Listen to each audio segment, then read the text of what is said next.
त्रिभुज का सामान्य परिचय सीखेंगे, जानेंगे त्रिभुज क्या होता है, फिर इसके बारे में डिटेल नॉलेज, त्रिभुज का क्षेत्रफल कैसे निकालें, त्रिभुज को पहचानें कैसे, कितने प्रकार के त्रिभुज हैं, इन सारी चीजों पर आज हम लोग का चर्चा होगा। तो अभी हम लोग ये समकोण त्रिभुज के बारे में बात हो रही थी। एक वैसा त्रिभुज जिसमें एक कोण 90 डिग्री का हो, एक कोण 90 डिग्री का हो, तो उसे हम कहते हैं समकोण त्रिभुज। और इसका जब हम परिभाषा, इसका जब क्षेत्रफल हम निकालते हैं तो बड़े आसान तरीके से निकल जाता है, क्योंकि समकोण त्रिभुज का क्षेत्रफल का फॉर्मूला होता है समबाहु समकोण त्रिभुज। समकोण त्रिभुज का क्षेत्रफल बराबर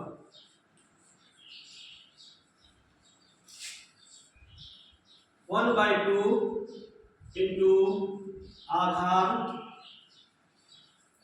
इंटू शीर्ष लंब कहिए या ऊंचाई कहिए।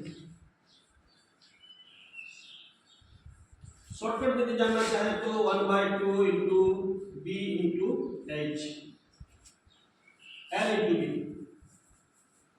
L into B.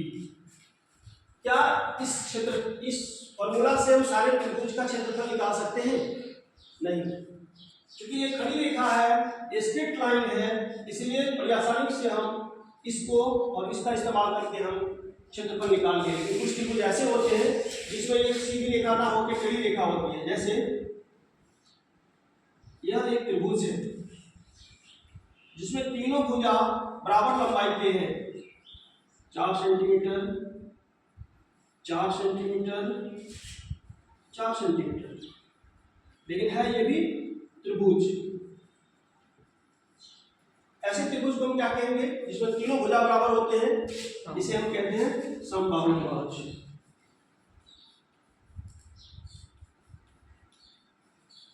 समबाहु त्रिभुज समबाहु इसलिए है क्योंकि सारी भुजाएं बराबर है। तो जब समबाहु त्रिभुज है तो ये भी हम जान सकते हैं कि इसके अंदर कितने डिग्री कोण बनेगा। सारे कोण बराबर है, जब भुजा बराबर है तो सारे कोण भी बराबर है। तो त्रिभुज के तीनों कोणों का योग 180 होता है, तो सब हो जाएगा 60 नहीं। अब इसका क्षेत्रफल मैं निकाला हूं, कोण की कोई वैल्यू नहीं है, यहाँ कोण का जरूरत भी नहीं था, केवल भुजा से हम क्षेत्रफल निकालेंगे। तो इसके लिए एक फॉर्मूला है, इसे भी याद रखेंगे आप, वह है √3/4a²। a किसी एक भुजा की लंबाई है। इस फॉर्मूला से हम समबाहु त्रिभुज का क्षेत्रफल निकाल सकते हैं।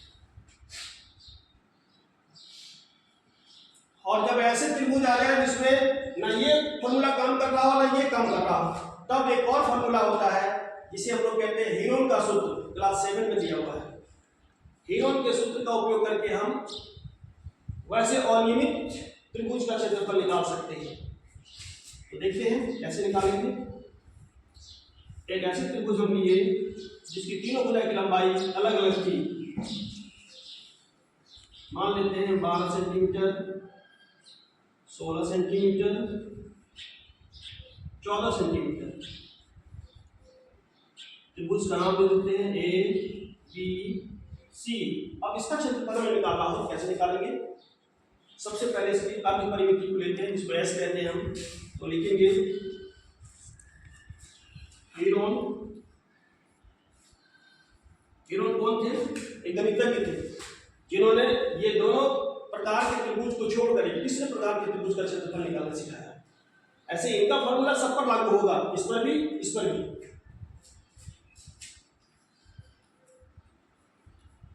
हीरोन के सूत्र से पहले क्या निकालेंगे हम लोग? S equal to A plus B plus C by 2। तो इसको ए मान सकते हैं, इसको बी मान सकते हैं, इसको सी मान सकते हैं। तो हो जाएगा 12 centimetre plus 14 centimetre plus 16 centimetre bye 2 2 4 6 और 6 12, 1 2 3 4।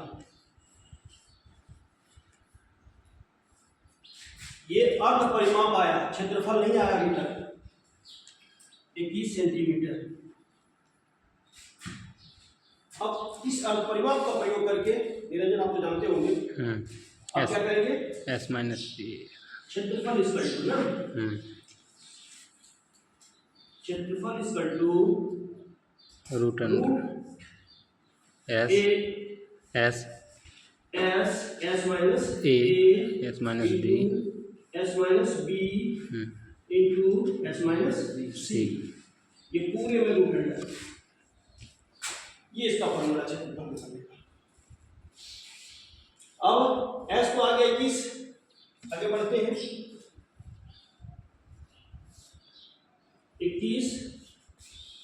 21 माइनस 12, 21 माइनस 14 एंड 21 माइनस 16।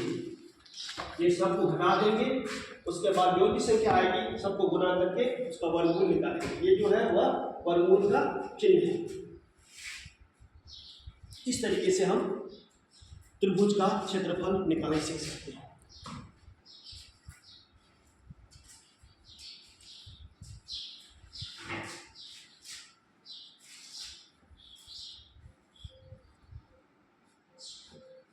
यदि आप इसको सीखते हैं तो थोड़ी जानकारी होती है, फिर इसको सीखते हैं तब भी थोड़ी जानकारी होती है, क्योंकि ऐसे ही कंडीशन के लिए इस क्षेत्रफल निकलेगा, इस तरह की कंडीशन के लिए इससे निकलेगा। लेकिन ये जब जानते हैं आप तो किसी भी तरह का त्रिभुज हो सबका क्षेत्रफल निकाला जा सकता है। तो ये तीनों ही जान लेना है। समकोण के लिए 1/2 आधार गुना ऊंचाई, समबाहु त्रिभुज के लिए √3/4 a स्क्वायर, और नियमित त्रिभुज हो जिसकी कोई भुजा बराबर ना हो या सब भुजा बराबर हो तो आप हीरोन का सूत्र इस्तेमाल कर सकते हैं। ये था त्रिभुज का क्षेत्रफल निकालने की विधि। परिमिति तो सबको जानते हैं, सबका योग, इसका अलग अलग नाम है। कभी इसे परिमिति कहा जाता है, कभी इसे परिमाप कहा जाता है, और जब वृत्त में निकालते हैं तो इसे परिधि भी कहते हैं ना। तो नाम अलग है, चीजें एक ही है। इस भुजा का योग, इस भुजा का योग और इस भुजा का योग, परिमिति कहिए, परिमाप कहिए, परिधि कहिए। परिधि हमेशा त्रिभुज के लिए, वृत्त के लिए प्रयोग होता है। तो चीज एक ही है, ये तीनों ही यही बताता है कि 4 और की 3 और की लंबाई। तो नाम से कभी कभी कंफ्यूजन हो जाती है कि हम पढ़ेंगे परिमाप, यहाँ दे दिया परिमिति। हाँ, तो परिमिति वही है, परिमाप भी वही है, परिधि भी वही है। एक चक्कर लगाने में जितनी दूरी तय करना है उसे उसकी परिमिति कहिए, परिमाप कहिए या परिधि कहिए।